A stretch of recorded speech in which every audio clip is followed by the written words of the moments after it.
Kita hari ini akan ngomong soal industri 4.0 atau industri 4.0. Hmm. Nah, sih. Nah, oke. Cuman gini, banyak orang kan menyangka bahwa selama ini ya kan dikampanyekannya seperti itu. Revolusi industri 4.0 itu bicara soal teknologi, masa depan yang lebih canggih, mesin-mesin baru, AI, robot, dan segala macam. Padahal kan inti sebenarnya kan dari sebuah revolusi industri harusnya kan kita lihat ke manusianya ya, kan? Hmm. Ya nggak sih? Iya benar. Menurut lo sendiri, apa yang akan terjadi? Let's say, gue nggak tahu berapa lama ya, karena kan katanya akan lebih cepat. Tapi apa yang akan terjadi misalnya 10 tahun ke depan, ada apa yang akan terjadi 20 tahun ke depan, 30 tahun ke depan. Apa sebenarnya yang akan terjadi dengan kehidupan kita sebagai manusia ya? Hmm. Yang akan terjadi adalah akselerasi kecepatan perubahan manusia yang tidak kita sangka sebelumnya. Ada Mhm. revolusi neurologi, ada revolusi genetik, ada revolusi nano yang akan merubah dasar manusia sampai eh, kita tidak mengenali manusia lagi gitu. Nah, salah satunya misalnya dari revolusi neurologi. Ketika data di otak kita atau nyawa di otak kita itu sudah bisa digitalisasi, kita sebenarnya sudah bisa mengalahkan kematian dan bisa hidup selamanya. Itu dari satu revolusi saja. Belum misalnya revolusi genetika, di mana kita bisa tinkering dengan our body. Kita bisa bikin apa saja yang kita mau. Anak kita mau bersayap, mau warna kulitnya hijau, kuning, biru, atau kita mau menyala dalam gelap. Dan kemudian revolusi nano yang akan menghasilkan hal-hal seperti Universal Nano Assembler di mana kita bisa menciptakan apapun yang kita mau dengan apa bahan-bahan yang sudah ada di alam gitu. Mhm. Jadi yang namanya pertanian akan musnah, yang mana peternakan akan musnah, dan hanya dari tiga revolusi saja itu sudah akan merubah manusia pada titik dasarnya. Belum termasuk misalnya kita akan menciptakan meta universe, jadi semacam semesta baru yang akan mirip dengan semesta kita yang saat ini. Tapi kita bisa menjadi Tuhan-Tuhan baru di sana. Jadi Nanti 10, gue akan 20, tanya. ya 10, 20, 30 tahun mendatang akan sangat-sangat merubah manusia, jauh melebihi perubahan manusia eh, sampai 200.000 tahun yang lalu, di mana Homo sapiens mulai ada. Jadi semuanya akan berubah. Kita tidak akan lagi jadi makhluk gitu. Kita akan tetap jadi makhluk, tapi kita akan punya banyak pilihan. Nah, kita akan bisa dengan tubuh kita yang sekarang, tapi kita bisa beli tubuh yang baru besok. Kita bisa beli tubuh yang mirip Angelina Jolie atau mirip dengan Brad Pitt. Mhm. Kita juga bisa tanpa tubuh, kita bisa hidup di cloud. Kita ciptakan semesta-semesta baru, negara-negara baru, planet-planet baru. Tapi hanya di cloud ya. Tapi karena otak kita sudah nyambung dengan komputer, itu akan serasa nyata seperti alam kita yang saat ini. Udah nggak ada Eh, bedanya ya dengan kehidupan sekarang. udah nggak ada bedanya gitu.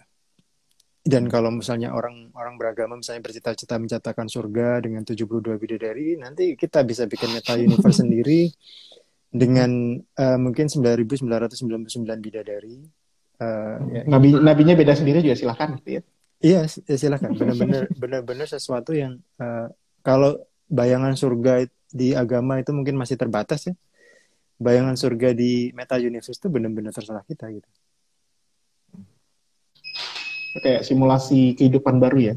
Simulasi ya lebih tepatnya Simulasi karena kita gitu. bukan tidak exactly menciptakan kehidupan baru. Eh, Mungkin saja bisa juga. Jadi ketika eh, teknologi komputer sudah advance, kita akan bisa menciptakan kemungkinan ya apa namanya makhluk-makhluk baru. Misalnya di game-game kita itu, ketika sudah Mhm. cukup advance, mungkin kita akan kasih kesadaran-kesadaran tertentu di game-game kita seolah-olah karakter yang ada di game kita itu sadar dari dirinya sendiri gitu dan bisa bergerak sendiri atau mungkin punya semacam semi kesadaran atau kuasi kesadaran sendiri gitu. Dan Mhm. tidak eh, ada kemungkinan juga bahwa kita sekarang ini juga adalah ciptaan atau game dari programmer yang iseng di dimensi di atas kita bisa juga. Ya, itu simulation teori kan. Pernah Ya, ada, simulation tapi theory. kan kemudian banyak yang meragukan atau membantah gitu. Mhm. Tapi kalau Ya, dipikir-pikir ya masuk akal ya. Bisa iya jadi ya, gitu. maksudnya Bukan masuk akal, untungnya bisa jadi. Bisa bisa jadi. jadi. Jadi kita tidak bisa menutup kemungkinan karena perkembangan game yang mungkin 20 tahun lalu benar-benar cuma 2D gitu dan nggak kelihatan nyata sama sekali atau cuma tembak-tembakan kecil gitu. Hanya dalam waktu 20 tahun game seperti War of the Worlds gitu gitu kan hampir mirip kayak yang nyata kan. Apalagi dengan Betul. CGI yang baru, film-film kartun yang baru itu sekarang sudah mirip nyata gitu. Mhm. Kebayang itu 10, 20, 30 tahun lagi akan menjadi seperti apa? Akan menjadi meta universe yang baru. Dan itu mulai digarap oleh Google, oleh Facebook, oleh Tesla. Jadi semua perusahaan-perusahaan besar sudah mulai ke sana. Oke. Tapi Hmm. gini, dengan semua, gue nggak tahu itu disebut kesombongan atau apa ya, dengan semua percaya dirinya manusia sekarang bahwa kita bentar lagi akan jadi Tuhan baru.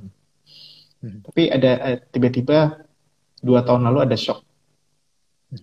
Lalu ternyata bisa dibikin kalang kabut sama satu satu benda kecil yang bahkan lu nggak bisa lihat. Gitu. Dan itu sangat sederhana, molekul apa, struktur kehidupan yang sangat sederhana, sangat primitif. Tiba-tiba bikin lu semua, kita semua panik, merasa bahwa ternyata kita nemuin obat, nemuin vaksin, nemuin alat tes, nemuin teknologi yang bisa membuat kita berjalan, itu ternyata nggak juga bisa sampai sekarang ya. Kalau bisa kita jujur kan, walaupun kita udah social distancing, kita udah pakai masker, itu teknologi paling sederhana lah. Itu pun nggak mampu gitu mencegah.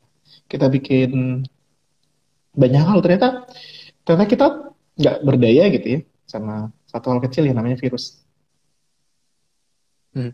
Eh, itu sebenarnya aku tidak setuju ya. Jadi gini, kalau Hmm. kita bandingkan dengan virus sejenis tahun 1918, Hmm. itu sampai membunuh mungkin 20% manusia. Virus yang hampir sama ya. Hmm. Nah, di fast forward yang sekarang virus corona yang sama itu kan sejenis virus flu sebenarnya juga. Hmm. Kematiannya tidak sebegitu besar gitu. Maksudnya Hmm. hanya di bawah 1%. Dulunya itu hampir 20%. Nah, Hmm. itu sebenarnya mengingatkan kita bahwa selama kondisi normal kita ini sebenarnya nggak fokus gitu. Padahal kalau Hmm. kita ini bekerja sama seluruh manusia dan fokus untuk membuat misalnya vaksin flu universal atau vaksin kanker universal gitu, nggak usah jauh-jauh dulu. Yang paling bahaya dulu misalnya vaksin flu universal. Itu semua jenis flu termasuk corona itu akan hilang dan tidak akan datang lagi seperti yang kita sudah lakukan terhadap cacar atau polio gitu. Hmm. Nah, permasalahannya adalah manusia itu ketika kondisinya normal, mereka itu ribut hal-hal yang nggak penting semacam agama, suku, batas negara, hal-hal yang sebenarnya apa ya? Ketika dihadapkan di semesta dengan fisika yang sekarang ini, itu nggak nggak real gitu dan nggak ada pentingnya sama sekali kalau misalnya dibuat ribut gitu. Yang harus kita buat ribut adalah hal-hal yang jauh lebih penting, misalnya itu kesehatan seluruh manusia, terus kemudian apa namanya eksplorasi keluar semesta, terus pertanyaan-pertanyaan penting yang sampai sekarang kita belum tahu ada jawabannya ya, misalnya Tuhan itu ada atau tidak, atau ada alien di luar sana atau tidak gitu. Itu kesalahan kita sebagai kesalahan kolektif manusia yang kalau di situasi normal nggak mikirin hal-hal penting, jadi ribut di hal-hal yang nggak penting. Iya, iya, iya. Ya, ya kayak, yes, gue sebenarnya pengen nanya ini nih. Pada saat orang Hmm. kita membutuhkan vaksin misalnya, di India orang menciptakan pemecahan, kalau lo nggak mau kena virus, nggak mau kena pandemi, lo mandi kotoran sapi. Itu kan sama sekali nggak logis. Maksudnya Hmm. oke, kalau itu dilakukan sekitar 100 tahun yang lalu, masih Hmm. masuk akal, orang masih mencoba-coba gitu ya. Zaman Hmm. sekarang lo, itu kan sesuatu yang sudah lo udah tahu, itu tidak akan mengobati virus, tapi lo masih lakukan. Hmm. Ya itu sepakat. Jadi ada gap yang cukup besar ya antara negara yang cukup kaya dan negara yang miskin, termasuk dalam distribusi vaksin, terus distribusi pendidikan dan sebagainya. Nah ini kembali lagi kepada seperti yang tadi, gap di mana dalam situasi normal kita itu nggak memperhatikannya gitu. Kita Hmm. hanya ribut misalnya negara kaya dengan munafiknya menolak membantu negara-negara miskin atau bahkan mempermiskin negara-negara miskin gitu ya. Hmm. Terus kita riset and development tiap negara tidak cukup banyak uh, apa naik dari GDP yang seharusnya paling tidak mungkin ya 10% GDP untuk riset and development untuk menciptakan vaksin flu universal atau mesin universal nano assembler atau genetic engineering Hmm. apa namanya bahan-bahan makanan yang gampang dibuat misalnya itu tidak kita perhatikan cukup cukup dalam sehingga ketika ada calamity yang cukup besar misalnya virus corona itu sebenarnya nggak cukup berbahaya kan sebenarnya Iya, kita yang mati kan iya ya bukan meremehkan ya, tapi dibanding penyakit lain sebenarnya mortality rate percentage-nya nggak gede-gede amat gitu ya dibanding iya sana nggak gede-gede sekalipun amat ya sama cacar gitu. dan penyelesaiannya sebenarnya sangat gampang ketika kita misalnya ya, dunia ini 1% of GDP-nya untuk apa namanya penelitian vaksin flu universal atau kalau dalam masalah kanker misalnya vaksin kanker universal gitu. Hmm. Itu sudah selesai gitu. Kayak seperti kita menghancurkan penyakit campak atau penyakit polio gitu. Dan itu Hmm. tidak kita lakukan gitu. Beda ya Setelah saat kita adanya menghadapi MERS, polio ya. Saat kita menghadapi polio kayaknya semua orang tuh melakukan ini dengan iktikat baik gitu. Let's say Bill Gates itu langsung menyumbangkan seluruh harta kekayaannya, setengah lah ya, setengah kekayaannya. Why not dengan COVID? Kenapa yang hmm, diributin orang tuh? Ya aku itu nggak ya. tahu kenapa, tapi ya mungkin itu memang dasarnya manusia. Ketika kita ini seperti dinosaurus yang sudah berkuasa 140 juta tahun yang lalu, maksudnya 100 selama 140 juta tahun ya, yang ribut dengan dirinya sendiri, terus kemudian dia lupa bahwa ada hal yang namanya meteor gitu yang tiba-tiba menghantam bumi, terus kemudian dinosaurus yang 140 juta tahun musnah seketika gitu. Nah, kita ini masih seperti itu gitu. Kita membahas hal-hal yang tidak penting. Seperti aku bilang tadi, negara, bangsa, suku, agama gitu. Tapi kita melupakan hal-hal yang jauh lebih penting yang bisa memusnahkan kita. Misalnya itu tadi virus, terus kemudian meteor, terus kemudian supervolcano, Perang gitu ya. iya atau perang atau artificial general intelligence gitu yang akan kita Hmm. Hmm. ciptakan ini. Itu Hmm. hal-hal yang jauh lebih penting yang seharusnya kita pikirkan bersama secara kolektif, tapi kita ignore gitu karena kita mau ini apa ya, petified gitu, hanya memikirkan hal-hal remeh gitu yang sebenarnya apa ya menarik sih untuk dibicarakan, menarik untuk dibuat bertengkar gitu, tapi sebenarnya uh, Enggak. secara nggak sadar kita lupa hal-hal besar yang tiba-tiba bisa memusnahkan kita gitu. Exactly.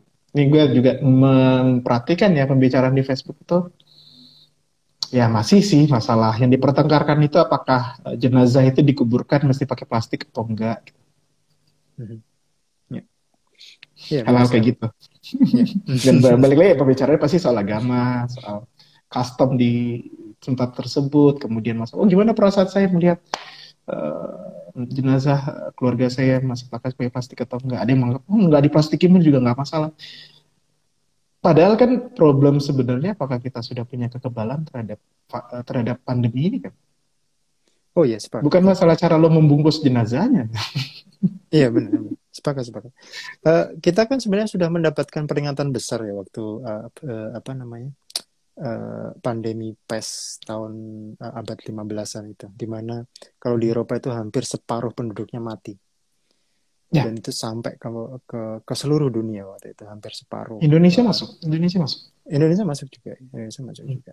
Dan yang terakhir apa flu tahun 1918 sampai 1920 itu Hmm. di Jawa itu yang mati 20%. Di Oh Madura ya? sampai Itu ya orang jarang yang tahu ya. ya orang Jarang yang jarang tahu. yang tahu ya. Di Madura sampai 25% loh yang mati. Oh, Itu baru satu abad yang lalu gitu dan kita lupa akan pelajaran-pelajaran sejarah itu gitu. Dan yes. ketika situasi normal yang kita bicarakan ya hal-hal kembali lagi hal-hal remeh gitu. Apakah apa namanya orang sebelah perlu dibolehkan sembahyang di gereja atau enggak, atau dia dia nyembah kaleng kerupuk di pojokan jalan itu harus boleh apa enggak gitu. Hal-hal Itu sebenarnya yang yang nggak penting sama sekali. itu apa menjarangkan jemaah itu apa masalah soft itu harus rapat apa renggang, kalau renggang nanti setan masuk gitu. Iya, Oh my celananya god harus gitu itu cingkrang apa dalam enggak, terus apa namanya jidatnya harus hitam atau enggak. Hal-hal yang sama sama sekali nggak penting gitu. iya padahal kalau lo menjalankan ajaran agama itu bahkan di dalam ajaran agama pun lo mau jidat lo hitam mau enggak itu sebenarnya nggak masalah. Selagi lo tetap sholat gitu. Iya benar-benar. Nggak berkorelasi sebenarnya. Nggak berkorelasi ya.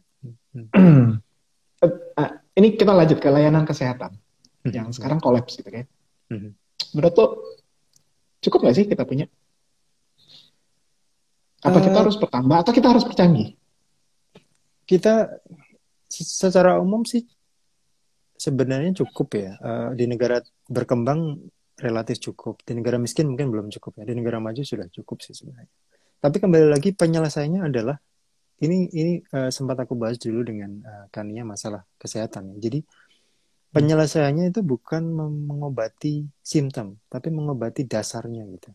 Jadi selama ini kan kalau kita apa namanya mengobati penyakit itu hanya mengobati simptomnya ya. Kalau misalnya ginjal udah rusak baru kita obatin gitu. Atau apa namanya apapun itulah, flu kalau kita sudah kena flu baru kita obatin. Padahal sebenarnya yang kita perlu lakukan adalah research and development yang cukup besar, yang kemudian mencegah penyakit itu datang dari awal gitu. Misalnya ya itu Hmm. dari apa vaksin universal terhadap kanker, vaksin universal terhadap flu, Hmm. vaksin universal terhadap berbagai penyakit lain, atau genetic engineering di mana misalnya kalau diabetes ya apa kita mematikan gen yang bisa mengakibatkan diabetes, atau gen mematikan gen yang bisa mengakibatkan kanker dan sebagainya. Jadi mencegah instead of mengobati, dan itu akan jauh lebih murah sebenarnya. Apalagi teknologi-teknologi baru seperti CRISPR gitu ya, yang ditemukan Hmm. oleh dua orang wanita eh, hebat, Jennifer Doudna sama Emmanuel Charpentier Hmm.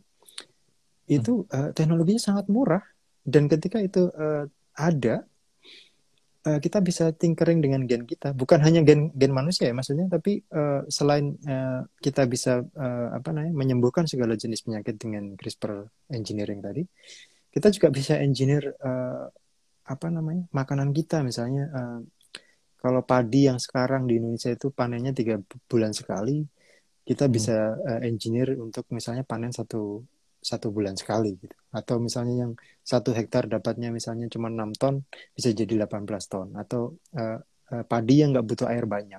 Jadi Hmm. banyak sekali yang kita lakukan dengan teknologi-teknologi yang ada sekarang sebenarnya. Hmm. Hmm. Tapi ada satu masalah. Ini kan balik kita bicara soal kemanusiaan. Hmm. Kemanusiaan kita berbicara soal apakah kita care sama orang lain atau enggak. Ini sebenarnya Hmm.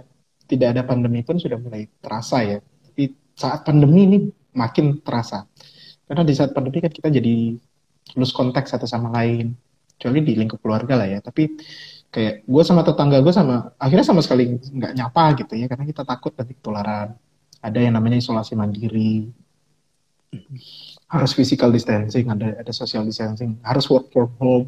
Lo bahkan sama teman kerja lo aja nggak ketemu lagi. Ada yang kemarin gue salah satu motivator gitu ya, atau udah sama ringin gitu dia bilang di IG live-nya dibilang saya udah 2 tahun nggak ketemu karyawan saya.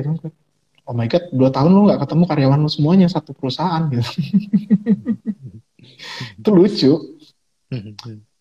Apakah itu akan membuat manusia itu less care for the others gitu? Lo nggak peduli Menurut lagi sama orang sekitar lo. menurut aku malah sebaliknya. Jadi sebenarnya ini adalah katalis untuk manusia untuk semakin bersatu sebenarnya. Tapi dengan teknologi. Jadi Hmm. eh, ini keyakinanku. Jadi dalam waktu 50 tahun manusia, atau mungkin 100 tahun ya, manusia akan menjadi hive mind. Jadi individualitas akan tetap ada, tapi secara umum manusia akan menjadi semakin bersatu. Karena ketika teknologi sudah cukup bagus dan kemudian ada brain computer interface, lama kelamaan kita akan bersatu di dunia metaverse tadi. Jadi ini akan mempercepat malah. untuk menuju ke sana. Jadi sementara ini di intermediate konsekuensinya adalah sepertinya seolah-olah kita secara fisik ada distance ya. Tapi Hmm. secara virtual kita semakin dekat satu sama lain gitu. Karena apa namanya? Ya semakin banyak ke pertemuan-pertemuan virtual, terus kemudian bahkan sekarang apa namanya dengan teknologi kita bisa apa namanya ada software-software baru yang benar-benar kayak kita kayak bertemu di dunia nyata tapi ternyata di virtual gitu-gitu. Hmm. Semuanya akan menuju ke sana dan malah semakin lama yang namanya distance itu akan semakin tidak ada. Seperti ya kita sekarang ini dari Jakarta dan apa namanya Silicon Valley dan Amerika itu akan cepat apa kayak tidak ada jarak aja gitu. Jadi gimana ya? Pada dasarnya akhirnya inilah yang akan menjadi katalis untuk mempercepat ini ya persatuan manusia itu tadi. Hmm. Karena yang namanya fisik akhirnya jadi nggak penting. Iya, yang namanya kedekatan fisik akhirnya akan menjadi tidak penting dan manusia akan semakin mengerti satu sama lain dengan ya dulu misalnya gini, dulu Hmm. orang perlu untuk ketemu untuk saling mengerti satu sama lain atau curhat satu sama lain dan sebagainya. Nah, sekarang Hmm. hanya dalam waktu sekejap dengan teknologi, dengan internet, orang akan bisa ketemu dengan siapa saja, dengan orang dari mana saja, tidak perlu pakai paspor, visa dan sebagainya, atau tidak perlu naik pesawat atau naik kereta Hmm. gitu. Jadi teknologi akan mendekatkan kita. Memang dalam hal-hal tertentu ada backlash-nya ya, tapi itu backlash menurut aku mungkin terjadi masih 10 tahun lagi dan sebagainya. Tapi setelah Hmm. itu manusia akan semakin bersatu. Hmm. Batas-batas negara itu kan abstrak ya, nggak cuma fisik loh kalau pikir ya. Batas negara juga udah lama-lama hilang. Oh iya, batas negara sudah hilang. Kalau dengan internet saja sudah banyak sudah hilang kan. Hmm. Apalagi nanti dengan brain computer interface di mana apa namanya kita kesadaran kita sudah di cloud itu sudah Hmm. benar-benar hilang gitu. Hmm. Sudah tidak ada lagi. Nih, Maksudnya tidak yang masih berwujud fisik memang ya memang masih ada batas negara tapi yang ketika sudah di cloud yang orang yang punya brain computer interface benar-benar sudah tidak menganggap bahwa batas negara itu ada gitu. hmm. Kita juga udah nggak peduli lagi di mana sebenarnya ya sekarang. Oh Yang ya kita nonton juga sudah nggak peduli. iya ya, Ini ada nggak yang peduli. protes, ini ada yang protes, ada yang protes. Mhm. Ini berarti reaksi normal ya pada saat orang sekarang ya. Ini Mhm. imajinasi apa halu? Kata Mbak Hasta Marian. Gimana? Eh, ya sama seperti misalnya aku 200 tahun lalu bilang kepada manusia 200 tahun lalu ya, aku bisa dari Jakarta sampai ke Mekah hanya dalam waktu 8 jam misalnya gitu. Orang akan bilang, Halu. oh, kamu halu kamu. Nggak bisa, kamu pasti ngawur pasti kamu gitu kan. Ya, fast forward 100 tahun kemudian ketika Wilbur Wright di Ohio bikin pesawat, terus kemudian pesawat sudah mulai ada di mana-mana. Dalam waktu dekat sudah bisa. Atau ya itu tadi 100 tahun yang lalu aku ngomong sama orang, aku bisa ngomong loh ya, dari orang dari belahan dunia lain, real life langsung saat itu juga. Dan Mhm. aku bisa mengerti dia gitu. Orang bilang halu kamu ke sana aja butuh waktu berbulan-bulan kok kamu bisa Mm-mm. ngomong gitu. Nah Ya, sekarang memang memang dunia itu diciptakan oleh orang-orang yang halu dan dipimpin oleh orang-orang halu. benar Orang yang benar punya imajinasi kan. Kalau dia oh nggak iya punya imajinasi nggak ada perubahan. iya batas perubahan itu kan imajinasi jadi uh, makanya semua orang yang berimajinasi itu ketika dia apa nih melandaskan imajinasinya ada di fisika ada di teknologi ada di engineering itu batas antara yang halu beneran dengan halu yang berdasar gitu. Sekedar mimpi gitu ya. Ada yang Iya, mimpinya mimpi sambil tidur, ada yang mimpinya sambil bangun kan.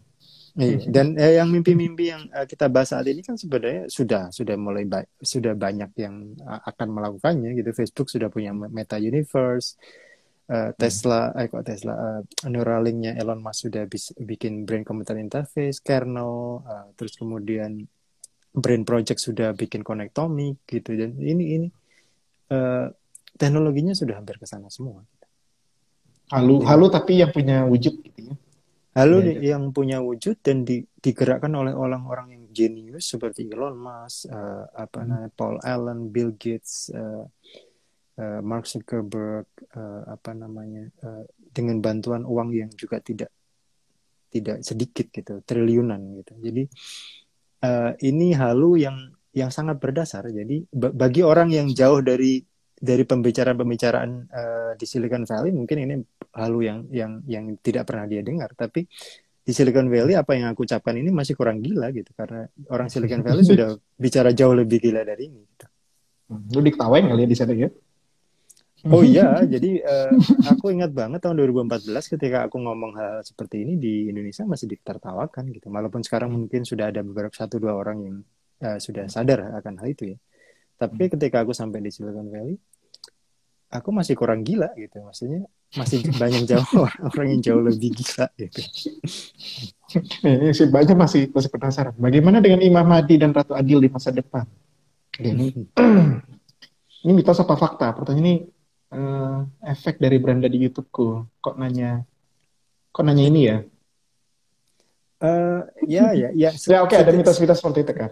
iya, di Will setiap it be there? agama, di setiap budaya pasti ada mitos-mitos penyelamat itu. Tapi sebenarnya yang menyelamatkan diri kita harusnya ya diri kita sendiri lah. Kita harus sadar sesadar-sadarnya bahwa bumi kita ini, keberadaan kita ini di bumi ini adalah ini sesuatu yang sangat istimewa dan kita harus pertahankan itu.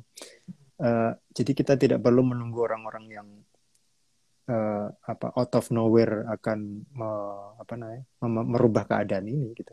Jadi kita harus Jadi merubah bikin keadaan kita sendiri. bikin Ratu Adil versi sendiri lah ya kalau mau gitu ya. Kalau emang percaya gitu ya. Iya, iya, iya, iya, iya, benar, benar. Nggak usah nunggu gitu. Iya, nggak usah nunggu. Oke. Benar. Hmm. Balik ke salah satu impian. Ini gue selalu dengar dari orang yang percaya bahwa sebentar lagi akan ada revolusi industri 4.0. Yang dibawakan pasti sebentar lagi kita akan masuk era of abundance. Apa aja tersedia gitu ya. Tadi dengan bantuan robot, dengan AI, dan segala macam. Dengan apa genetical engineering. Yang namanya makanan itu berlimpah. Gue jadi mikir, jangan-jangan nanti makanan free gitu. Saking berlimpahnya ya, orang bingung. Udah bikin produksi makanan segitu banyak, terus nggak ada yang makan, ya udah bagiin aja ke free. Hmm. Pada saat itu semua dirasakan free, akibatnya orang kan nggak ada lagi kelaparan, Hmm. nggak ada lagi orang susah gitu ya. Anggap aja lah emas nanti bisa diciptain sendiri gitu ya, sampai nggak ada harganya dan semua orang bisa punya emas gitu. Masih peduli nggak kita? Karena ya berarti kan tidak ada lagi penderitaan, tidak ada lagi sorrow gitu, nggak ada orang Hmm. kelaparan. Itu salah karena penderitaan manusia kan bukan cuma kelaparan. Ya saat ini gitu ya. Jadi Kita gini, mau mengalami apa lagi penderitaan berikutnya? uh, kalau dalam konsepnya Buddha, penderitaan itu kan keinginan sebenarnya. Hmm. Jadi setelah kebutuhan dasar kita terpenuhi, ya penderitaan kita adalah keinginan itu. Jadi uh, memang awalnya yang namanya mungkin ya pembebasan pertama adalah pembebasan resource itu tadi. Jadi makanan kita atau kebutuhan kita itu lama kelamaan akan abundance, akan banyak. Jadi makanan kita butuh rawon, kita bisa print rawon itu. Kita butuh nasi uduk, kita bisa print nasi uduk itu. Bahan bakunya ya sederhana banget, itu kan sebagian makanan kita kan dari air kan. Nah, tubuh kita juga sebagian besar dari air gitu. Jadi dengan Karbon. cukup gampang sebenarnya itu dengan universal nano assembler kita bisa menciptakan banyak makanan-makanan baru atau makanan-makanan yang sudah kita terbiasa gitu. Nah, setelah kebutuhan-kebutuhan itu terpenuhi, uh, sebagian manusia karena hidup di cloud, dia tidak butuh apa-apa kecuali energi, kecuali listrik, bahkan mungkin tidak butuh makanan sama sekali. Mungkin itu, let's say mungkin 30% manusia sudah tidak mau hidup di alam kita ini ya. Karena banyak penderitaannya. banyak akan hidup di banyak cloud. kebutuhannya. Iya, banyak Akan lebih kebutuhan. sederhana selalu nggak punya wujud kan. Ya. Nggak ada punya bentuk fisik. Iya, betul. Tapi itu balik lagi. Pada saat itu kan berarti kan keinginan lo, ya desire lo untuk hal-hal yang saat ini kita butuh jadi nggak ada lagi. Betul ya. Apalagi yang akan kita bantu Tapi kebutuhan untuk manusia orang lain. akan sama. Jadi kebutuhan untuk bersosialisasi di alam digital, kebutuhan untuk diakui di sana. Ada banyak kebutuhan-kebutuhan lain. Jadi misalnya kalau saat ini yang bisa kita lakukan adalah membantu orang apa namanya nasi bungkus misalnya untuk makan, ya nanti di metaverse bantuan kita terhadap orang lain adalah menemani mereka ketika keinginan mereka tidak tercapai dan kemudian mereka kecewa misalnya atau ya jadi psikolog digital kali ya. Iya, psikolog digital. Selalu ada dan itu tadi bahwa pada dasarnya yang mem, uh, yang membuat kita berbeda dengan ini ya makhluk lain di bumi ini adalah yaitu keinginan tadi. Jadi yang membuat kita sengsara sebenarnya adalah keinginan tadi. Orang yang bisa menyesuaikan keinginan dengan kemampuannya, nah itu biasanya yang cukup konten atau cukup bahagia. Tapi yang tidak bisa atau yang tidak stoik terhadap keinginannya, nah itu yang biasanya akan cukup menderita. Iya, masuk akal.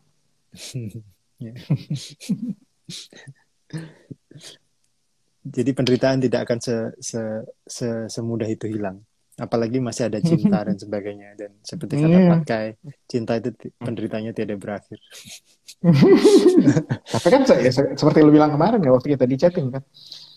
Lu kalau nggak bisa dapat cewek, ya udah lu ciptain cewek yang sama gitu. Iya. Cewek versi sempurna yang bisa lu ciptain sendiri gitu. Misalnya itu kebutuhan itu juga akhirnya hilang gitu karena lu bisa menciptakan apa saja.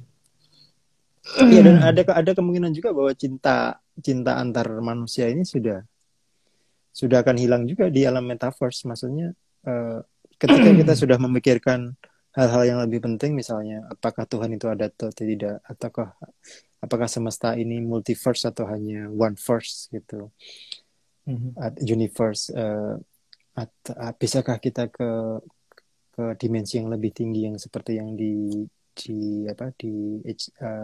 diungkapkan oleh string teori gitu, karena kita terjebak di 4 dimensi kan. Ya jadi ketika hal-hal yang lebih penting itu ada, aku perkirakan hal-hal kayak misalnya cinta antar anak manusia itu lama-kelamaan juga akan hilang karena ada hal yang jauh lebih penting, yang jauh lebih menarik gitu. Gue mau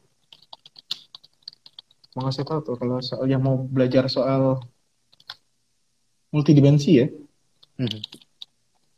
teman-teman boleh. Ini filmnya udah lama banget, udah tahun berapa gitu, dan animasi sederhana tapi membantu kita memahami soal multidimensi. Ntar deh, kalau ingat lagi di mana ya? Iya, sebenarnya pada dasarnya adalah kita ini kan menurut relativitas Einstein terjebak di 3 dimensi ruang sama 1 dimensi waktu kan. Sedangkan menurut string teori paling tidak ada 10 atau 11 dimensi. Dan kemungkinan kemungkinan ketika kita sudah bisa melepaskan diri dari 4 dimensi kita ini, kita akan malas ngurusin semesta yang 4 dimensi ini. Kayak seperti misalnya film kartun yang di 2 dimensi. Ketika sudah merasakan 4 dimensi di alam kita, dia akan malas balik lagi ke 2 dimensinya kartun gitu. Gue baru ingat nama filmnya, Flatland. Gue mesti nonton Flatland. Oh iya, Flatland. Bukunya juga ada sih. Exactly seperti yang lo bilang begitu. Dia kan makhluk 2 dimensi. Begitu dia diajak ke 3 dimensi, dia bingung. Jadi cerita ke teman-temannya yang dia ada di 2 dimensi, gini-gini loh. Dan dia dianggap gila. Mana ada kayak gitu. Pada saat dia masuk ke dunia 3 dimensi. Sama juga seperti saat si creature 3 dimensi itu masuk ke alam 4 dimensi. Begitu dia balik ke 3 dimensi, dia kan dianggap gila. Karena nggak masuk akal. Manusia sendiri sebenarnya kan, kalau dari sisi visual kita 2 dimensi, tapi dipaksa untuk menangkap imaji 3 dimensi ya sebenarnya, tapi diolah diproses menjadi konsep 3D gitu, karena ya reseptor mata kita kan sebenarnya hanya 2 dimensi. Iya, itu pun masih kita harus pertanyakan lagi apakah kita ini simulasi atau tidak. Tapi either way kita tetap harus menganggap ya simulasi atau tidak, kita harus tetap belajar gitu. Iya, masih inilah ya, masih gambling, masih bertaruh kita pakai apa benar apa enggak. Tuh masih tak ini baca kayaknya Otot nih, masih masih penasaran. Lu apa sih? Buddhis kah, Islam kah, Kristen kah, Yahudi kah? Oh, Gak tau yang jawabannya tapi jawab aja. hmm, yang yang asik-asik aja. Maksudnya ya saat ini yang asik kan cuma sains seperti kata Einstein kan. Sains kita ini memang cuma masih seperti bayi, tapi adalah hal yang paling berharga yang kita punya gitu. Jadi apapun yang aku ucapkan itu yang ya berdasarkan sains saja.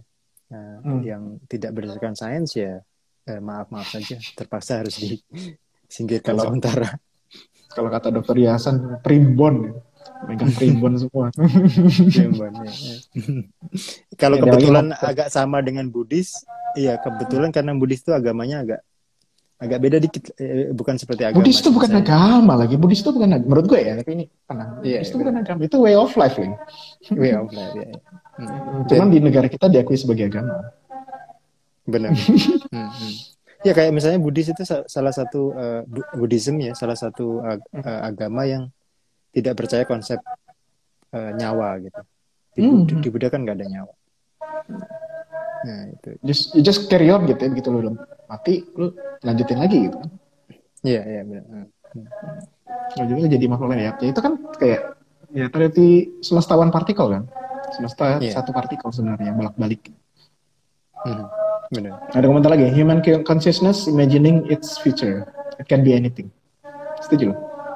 Apa saja yang lu imajinasikan? Oh iya, sebenarnya ketika sudah ada di metaverse, kamu bisa jadi apapun yang kamu kamu inginkan gitu. Uh, Apa ya? Intinya batasnya adalah imajinasimu sendiri gitu. Hmm. Oh boleh berimajinasi jadi Tuhan dong? Ini pertanyaan berikutnya nih. Uh, Nanti gue sambung. bahkan ada kemungkinan bahwa uh, semesta ini adalah fractal universe. Jadi programmer di atas kita menciptakan semesta kita, nanti kita menciptakan programming apa namanya metaverse yang kita menjadi Tuhannya. Tuhannya ya sekedar programmer-programmer iseng yang menciptakan game-game itu atau semesta-semesta itu. Terus kemudian di game itu tadi nanti ya game ciptaan kita itu makhluk-makhluknya menciptakan semesta-semesta baru lagi. Jadi ada apa cyclical universe atau semesta osilasi gitu yang tidak berhenti-berhenti gitu. Jadi Ya kayak sebenarnya kalaupun ada Tuhan kemungkinan besar hanyalah ya itu programmer iseng di dimensi yang di lebih atas besar dari kita. kita. Ya. Dan in time kita akan jadi versi lebih kecilnya raja-raja kecil gitu ya. Kalau Iya, menurut lo. Tuhan-Tuhan kecil. Iya, benar. Bisa jadi kita hanya ya, kita akan menjadi oh itu sudah hampir pasti kita akan menjadi Tuhan-Tuhan kecil di semesta-semesta baru itu kan nanti. Tapi ya, kemarin kan jadi sesuatu yang nggak masuk akal bagi orang, ya, terutama bagi orang yang religius gitu ya. Ya anggaplah kayak gue gitu, gue kayak how can it be uh, manusia sekarang ada 6 miliar, anggaplah semua jadi Tuhan. Masa 6 miliar Tuhan baru sih? Uh, ya Di situ bisa saja. apa itu kan Maksudnya logik? setiap metaverse kan nanti akan punya apa namanya peraturan-peraturan sendiri, apa namanya set of rule-nya sendiri. Jadi bukan seperti Tuhan yang bisa menciptakan semuanya. Maksudnya bahkan kalau di semesta kita sendiri pun Einstein kan pernah bilang bahwa kalau Tuhan itu menciptakan semesta kita ini, Tuhan itu terbatas oleh ciptaannya itu sendiri gitu. Karena semesta kita itu terlalu fine tune hukum-hukumnya gitu. Jadi ada kemungkinan programmer yang menciptakan kita ini, yang menciptakan semesta kita ini kurang pintar gitu. Jadi apa namanya semesta kita ini hukumnya masih apa fine tune.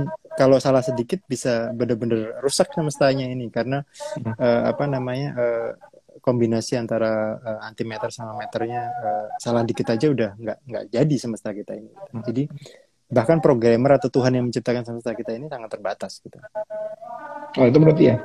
Iya, dan kemungkinan kalau kita, ya, bukan gitu. Maksud gue adalah kalau kita menciptakan metaverse baru dan kita menjadi Tuhannya di situ, ya ada kemungkinan kalau kalau kita programmernya ini pintar, kita menciptakan metaverse yang cukup advance lah ya dan bagus semestanya gitu. Tapi yang bagi yang programmernya so-so gitu, kita akan menciptakan semesta metaverse yang jelek-jelek gitu, yang kayak misalnya semesta kita ini gitu misalnya. Oh, berarti ini jelek ya? Iya, iya. Nah, oke, gue mau tahu bayangan lo. Kalau lo Hmm. menciptakan semesta versi lo sendiri, apa yang lo mau? Eh, Kalau gue sih sementara belum tertarik ya untuk menciptakan metaverse itu. Gue lebih tertarik Mhm. menemukan jawaban-jawaban yang selama ini kita belum tahu, misalnya apakah Tuhan itu ada atau tidak, atau semesta kita ini apakah satu-satunya semesta atau multiverse. Sebelum Big Bang itu ada apa? Dan banyak hal lain. Apakah ada alien di tata surya yang lain gitu. Jadi banyak hal yang masih kita belum tahu. Itu dulu sebenarnya yang yang kalau misalnya upload nyawa itu ada dan kemudian kita bisa lebih pintar dengan bergabung dengan artificial general intelligence, kita akan menjawab pertanyaan-pertanyaan itu dulu gitu.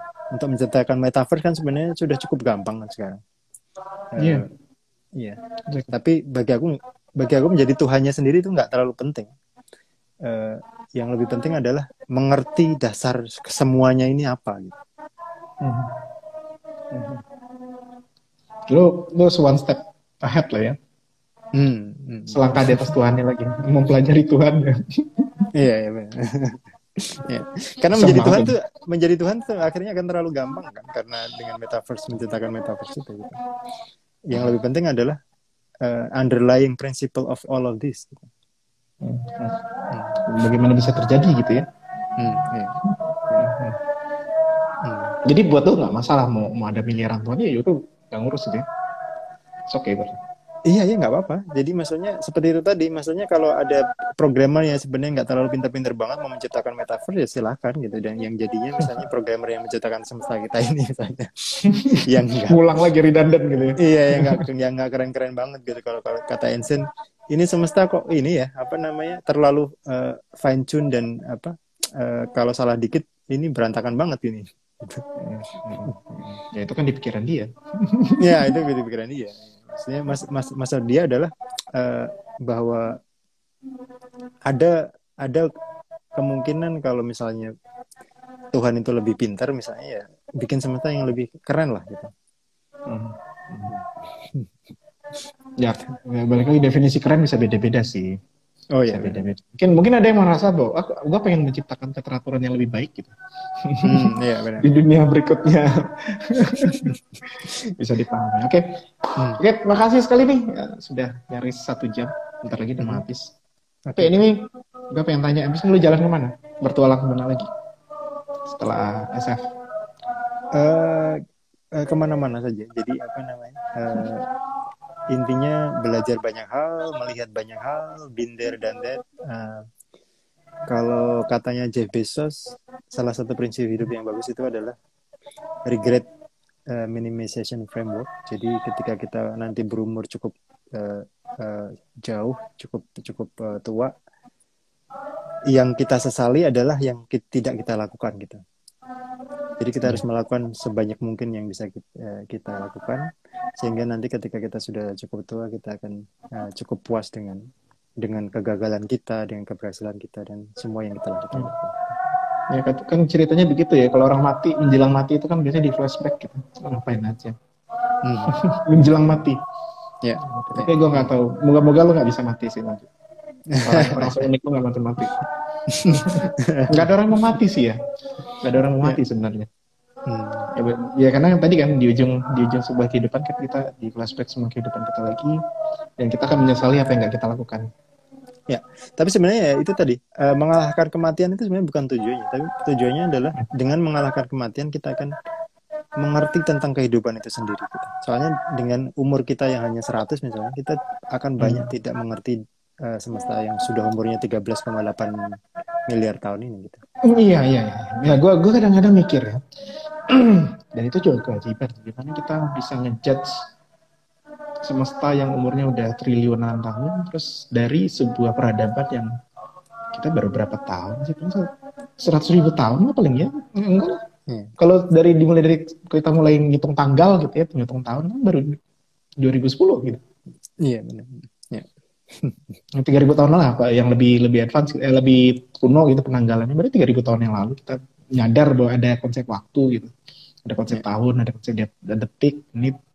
Mhm, mhm. Terus tiba-tiba kita pengen pengen di tanggal sekarang ini, di tahun sekarang ini kita merasa mengerti soal penciptaan semesta yang sudah terjadi jutaan tahun yang lalu atau triliunan tahun yang lalu. Benar. Ya. Dan Ya, makanya apa yang akan terjadi lagi triliunan tahun berikutnya gitu. sebenarnya mungkin ditutup dengan kata Einstein tadi bahwa sains kita adalah masih bayi, tapi itulah hal yang paling berharga yang kita kita punya ya. Dengan itu kita akan selalu tetap rendah hati, tetap belajar terus, tetap eksplor terus sampai kita mengerti sebanyak-banyaknya, sampai kita mengalami sebanyak-banyaknya. Oke, keren banget. Oke, makasih Min ya. Thank you Terima untuk kasih waktunya Handidi. siang ini. Sampai Gue ketemu sampai lagi lupa di lupa hari ini kesempatan. kemarin. Kan excited. Yeah, oke. Sip, sip. Dah. Take care ya. Ya. Oke. Thank Yuk, you. siap. See you next Ya. time. Bye bye.